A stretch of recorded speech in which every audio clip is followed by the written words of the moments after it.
seems to me that the seals are rolled in here.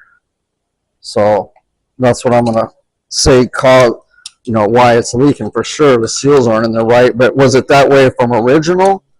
Was it a factory problem, or did this happen because it was overpressured? And that one looks okay. Now you're going to have to get them all out. There's more in there. Let's see if I can catch them with the hook.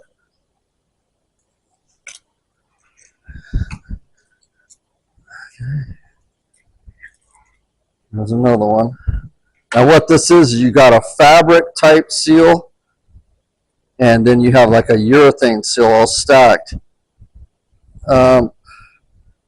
This has kind of got some deformity in it right here. Right in here. So, this light here, this is a spotlight. It has a beam that's a little different. Okay, there's still some more in there.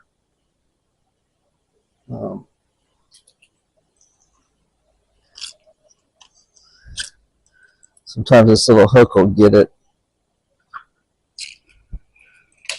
Let's see, and then sometimes you can just pull it up. Let me show you another trick real quick. See the rods? Okay. It's funny, right in there, but let me show you how I can get that out without picking at it.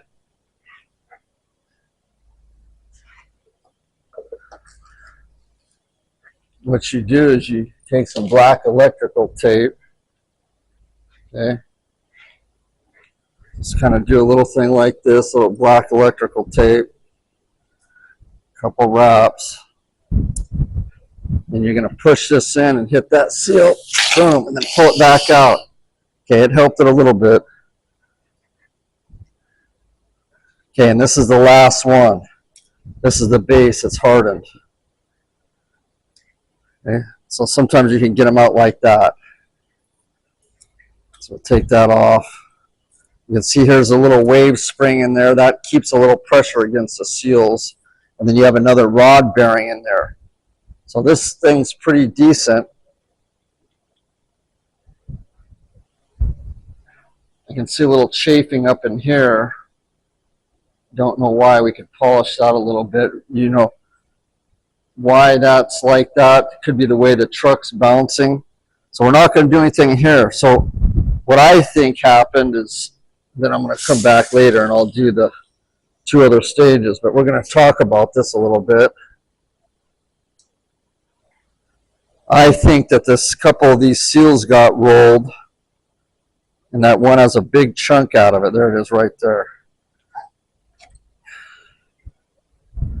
You can see that chunk right out of there. And the other one underneath it was kind of rolled. So it's, like I said, either a factory bad install or it got rolled. So let's take a look at the board here. Just kind of show this a little bit. Draw with this. So this is a single acting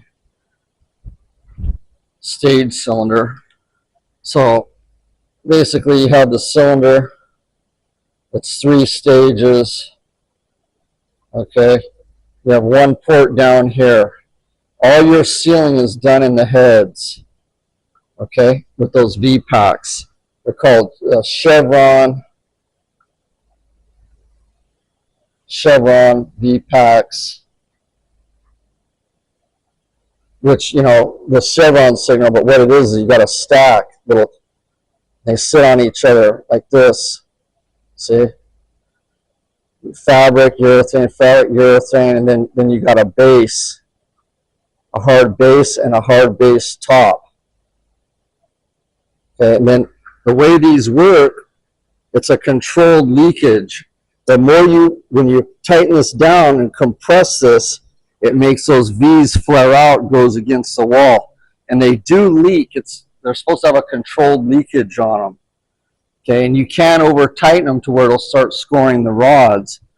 I don't like them personally. They leak, and a lot of the cylinders you just have to repack them. It's just the way it is. And so something happened here with this particular one. Now up here, since you have a single acting, when you put these on, you got a little bleeder valve that I showed you there. Okay, you need to, you guys will put these on, just start it up, and you have a big pocket of air in here, and you get that pressure, pump up, well, air compresses, and you got 2,000 psi of oil coming there. It compresses that air. It has nowhere to go because they didn't open up the bleeder valve to get all the air out of the cylinder when they put it on, and it creates a big compressed air chamber, and sometimes that'll burp the seals. Or this thing was up in the air and the driver was backing up, banging it, and it created a pressure intensification here and caused these seals to go out. So it's hard to say, it's just a guess, but that's going to give you an idea. So, I mean, because these cylinders are new, I obviously can just repack them and save them some money. And then I'll do a test on that. That'll be another video on how I test these things. It's a little more tricky. So stand by for that, and maybe you get some ideas on how that works. Any questions, leave comments in there, and I'll try to respond to it.